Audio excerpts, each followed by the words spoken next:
I want to kick off with not a subject that's a lot of fun at all. In fact, quite the reverse. The BBC, as part of a week-long program, uh, they put out a program on hate crime affecting disabled people. Basically, keeping it very simple, it portrayed 5 or 6 different disabled people of different genders, different types of impairments, different life situations, but all of whom had been subjected to unbelievably, I use that word, unbelievably nasty, vicious, either verbal or physical attacks, and in some cases both.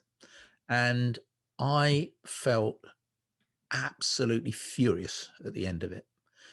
And then I got into an email conversation with a friend of mine who basically put forward a slightly different view. Not that in any way, shape, or form was this acceptable, but he kind of asked the question, what is the purpose of these programs? What are they trying to do? We know that perpetrators are absolute swines. We know that victims, particularly the people we met through the program, never in any way, shape, or form asked for this to happen to them. They were completely innocent victims. And what it didn't do was answer any of the questions about, so what, what is going to be done about it, kind of thing. So I thought his angle was interesting. He's a non-disabled guy, he's a good mate of mine, and we just got into this little exchange about it. He was, like me, appalled by what he'd seen, but then wanted to know, where does it get us? So that's and I know you've watched it too, haven't you, Simon? And there was one of the big stories was around a woman who was small, restricted growth, who was viciously assaulted, and had a fractured skull and terrible injuries. And this was routine, not the physical injuries weren't routine for her, but the routine of going out and feeling unsafe and feeling that everywhere she went, people would either make some cocky, stupid remark or be, very unpleasant to her. And you and I have talked about this before, but yeah, what was your sense of it? Sorry, I'm going on a bit. It really annoyed me, actually.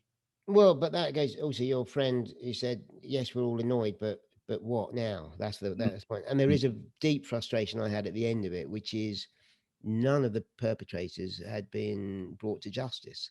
And there's a real issue around that. And I'm not saying that's a police issue. Is it a lack of investigation? Is it a lack of ability to prove it? But the fact that this was happening and no one has got into serious trouble. I watched it and I thought, oh, I'm back in the 70s or the 80s here. That's what you sort of felt, because Yeah. the level of ignorance. And then you're saying there was one who was talking about issues in COVID. The blind woman who was in the supermarket queue Yeah. refused entry from supermarkets because of the guide dog, and so and then people taking stuff out of her basket because she was blind and they think they could get away with it. I mean, this is scum. I mean, I don't know what the right word is. These people are just damn right evil, horrible. There was a woman who lived on some form of estate, I presume, and essentially, it wouldn't have been all the neighbors, but a chunk of the neighbors were intimidating her increasingly. Blocking her entrance, blocking her exit, throwing things at the house. It reminded me years ago. I lived in Brecknott Road, and Yeah. yeah, and I remember one day I woke up and there were eggs thrown, and I lived on the first floor, so it's quite high up. Eggs were thrown at my window, and two things happened. One was like, oh, I mean, how am I going to clean that? And what was that all about? And then there was this little flash in the back of my head that went, is that because I'm short? Is that because they've seen me? Is that now the start of intimidation? It didn't happen again, but it was a terrifying moment of thinking, oh, I'm going to be victimized here because they've spotted who I am or where I live. Um, uh, the woman with short stature, she'd heard it across the road. I remember this made the press. Someone had said, I dare you to go and kick that midget in the head. Yeah. So many levels of offensiveness and that. And then some idiot went and did it. Yeah. And basically, she's a sociable, bright, engaging woman. And she said, I've lost the confidence now. I have to decide before I go out. Can I put my she used wrestling tights as the description. Am I ready to face this? And how many, 2, 3 of the people have moved house? Yeah. They've had to move where they live. Yeah. One woman, the woman who went blind, just to put it in context for our listeners, there was a woman who went blind. She was working at a reasonably senior level as a housing manager. She lived in tied accommodation as part of her job. She was attacked in the street by people. Her dog was kicked. And she had to decided because of that she would have to leave because the police said that it looked like she'd been targeted and they were following her around. So she gave up her job and was rehoused in a different location. So it was those stories that got me a bit. It was the fact that people's lifestyles had to be completely changed because they'd been attacked, and they were the victim. They weren't the assailant. This is the problem. The woman who had been in a car crash started using a wheelchair. Everyone was saying they're faking it. There's this, you're faking it. Yes. And this is why I think I'm sorry, I keep using this word scum, and I shouldn't, but that's how it feels to me. There's almost like an envy that they're getting money from the state and they're faking it. That's this perverse belief. But she had to leave her house in the middle of the night with the police because they feared for her life. Yeah. And as they were leaving, people started coming out and even getting aggressive with the police who were escorting her. I'm like, this is our country. This is where we live, and there's people like that. Even that didn't lead to any charges. This woman was rehoused. She had to give up everything she knew. And just as a little tail end to that woman, there was another house on the same estate which had disabled people in it, and that happened to them as well. It was as if the residents on this estate had decided they did not want disabled people living in their area. So they just did everything they could to get rid of them. And there was some bits of information in the program. For example, disabled hate crime doesn't actually exist. There is no offence called disabled hate crime, and a judge can add if they can show that the crime was aggravated by the disability issues. Then the judge could take that into account when sentencing. That's all very lovely, but if they're not being prosecuted in the first place, they never get in front of a judge, do they?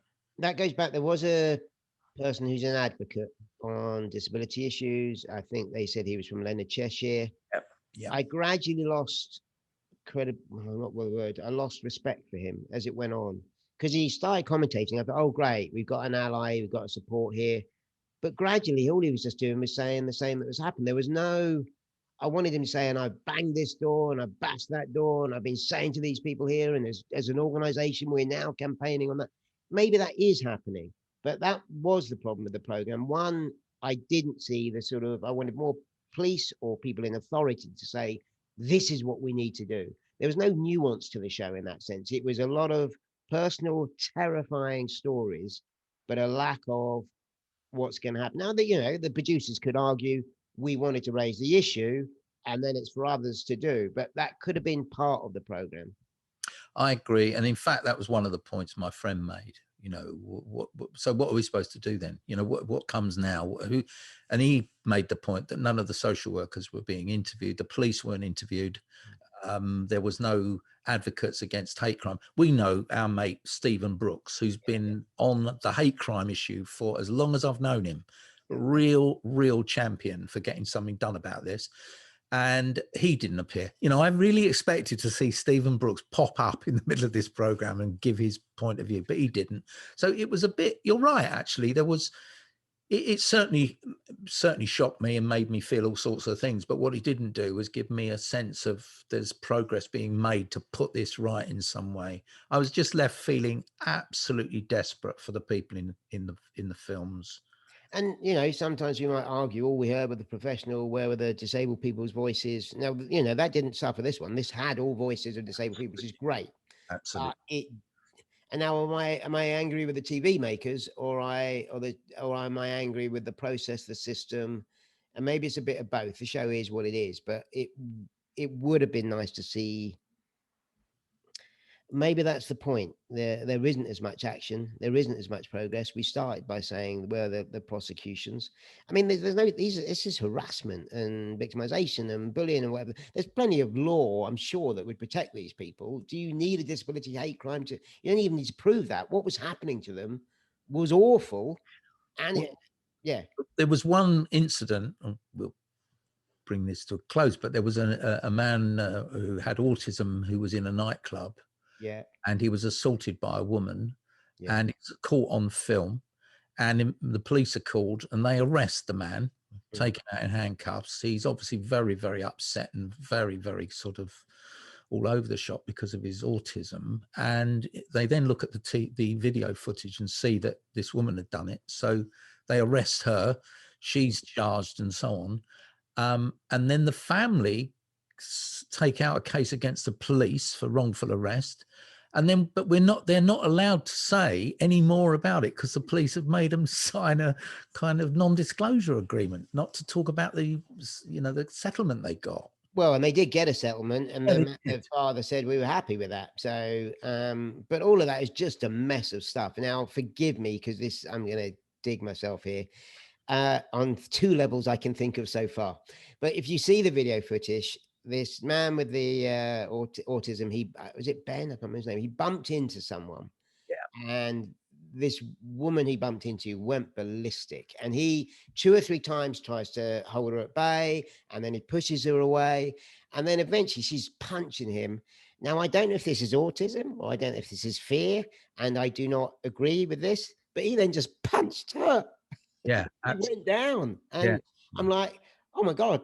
Well, I suppose you had to do that because you were gonna be smashed to bits if you didn't. But and that's when the fight kind of stopped. But one other bit, the younger woman who is of mixed race, and she said something about if they give me grief because of my skin color, I've got loads of rights. But if they give me grief because of the way I walk and my disability, it doesn't seem to be the same. It's not looked at the same. It's not treated the same. And why is that? Why is it that these sort of non meaning things, whether it's my sexuality, whether it's my skin color, bang on, whereas disability is not treated the same yet? No, and that's the issue, isn't it? And I think the police, one of the issues I know Stephen Brooks used to talk about was the fact that the police very often had evidence to show that this was a disability aggravated case, but didn't bring a charge in that area. So it was just brought as assault or something. Mm. So there's a lot to do. I just think, let's say a couple of last things. The first is I thought the series over that week was generally very good. I thought it was the BBC portrayed a number of different aspects of disability, which I thought on the whole they covered very well. This particular one, whatever else it did, it certainly provoked emotions. If you watch that and don't feel something, then there's something not right for you, really. But what it exposed was that it's all very well having the programs, but what comes, what does society do about this stuff? And that's perhaps you as our listeners could let us know what you think about it, because it's horrendous. And we will of course post a link to the show if you haven't already seen it, BBC Yeah. iPlayer. It was called Targeted: The Truth About Disability Hate Crime. It's shocking. You'll think you're in a different generation, a different country. Uh, and apologies for any of those who were on that show and we've not talked about your story. That isn't because No, we don't care about it. every single one of them was just horrific.